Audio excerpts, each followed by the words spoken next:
A full year after the release of Project M 3.6, with several national-scale events under our belt, the game's meta had begun to settle down, and it was becoming more and more common to see the same players making top 8 runs at majors. Well, at least that's what we thought until Smash and Splash 2, which is maybe the weirdest PM bracket of all time, where that all basically went out the window. For starters, basically every established top player at this event went to losers extremely early.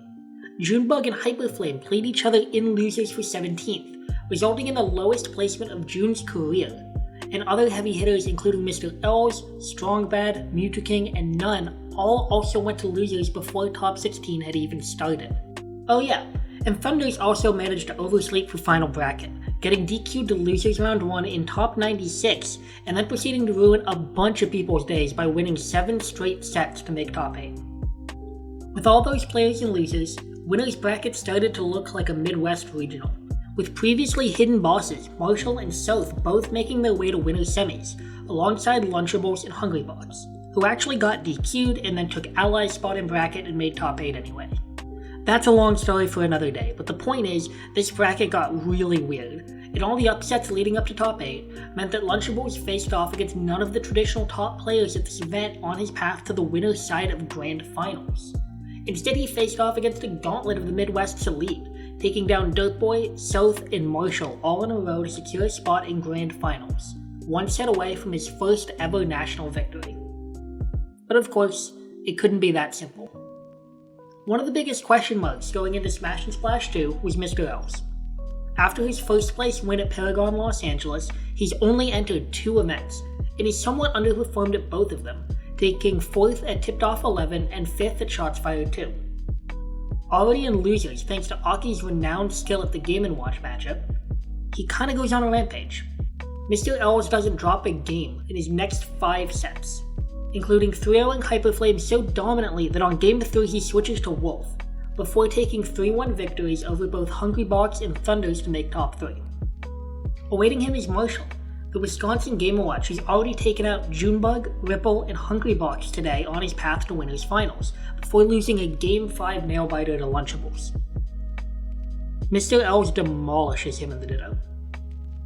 Now he's up against Lunchables, a vaunted top player in his own right, but one who's never before been this close to actually winning a major. You might remember, these two have played once before. Mr. Els barely scraped out a 2-1 win at Paragon Los Angeles, but today he needs to win 2 best-of-5 sets in a row, a much more daunting task. Lunchables starts off with Toonlink, the character that took a game and nearly a set at Paragon, but for some reason it just seems off. He's whiffing moves and he can't remotely keep up with Mr. L's punish game, so for game 2 he switches to Roy. The Roy immediately looks like a better pick. His speed and disjointed moves are helping Lunchables win neutral more consistently, and he's getting stronger openings when he does. Mr. Els is still playing great, and he's keeping it competitive, but Lunchables ties the set at 1-1, and then goes up 2 games to 1 after an equally strong showing on Els' counterpick.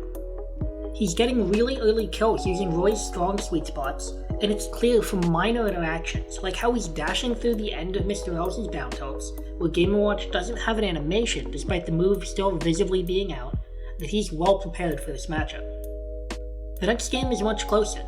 The 2 players trade stocks until Lunchables gets caught with a DI mix-up at 60%, giving Els a lead that helps him bring the set to a game 5. And then, he starts the game with a flawless stock, keeping Lunchables in the corner until he can finally land a nair to take first blood. And not long after that, he takes another, going up 4 stocks to 2.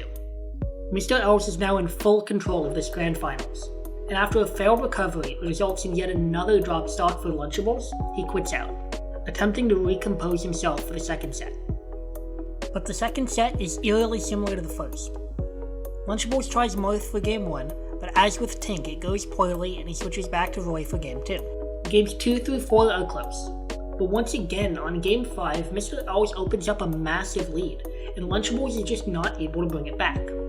With one more grab combo into forwarder, Mr. Els takes the tournament with a 3 stock.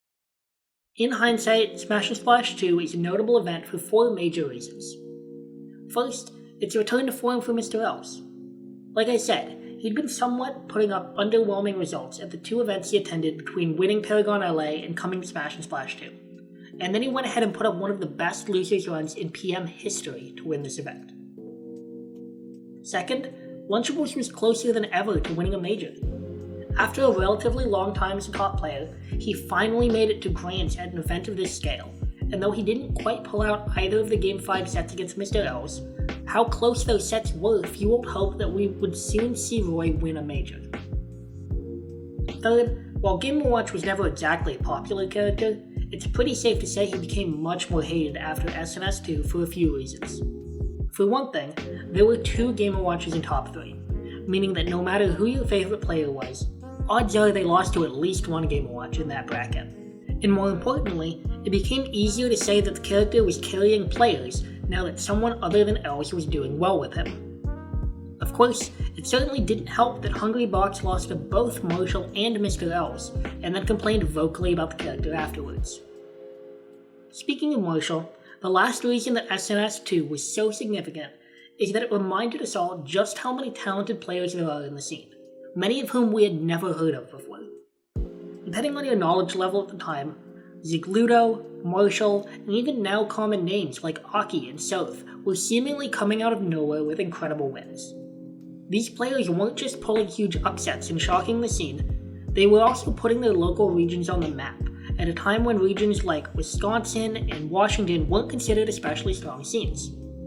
Part of PM's strength is that we have great players from all over the world, and while it's cool to see rivalries build between established regions like SoCal and New York, I love it when players pop off from smaller regions, and I get a chance to learn more about them and the people that they play with. It doesn't matter how many times we run annual ranking projects where I make videos about cool PM stories, there will always be players that fall under the radar because they're inactive or they're not able to travel, and that makes their stories a lot harder to tell, but it doesn't make them any less worth hearing.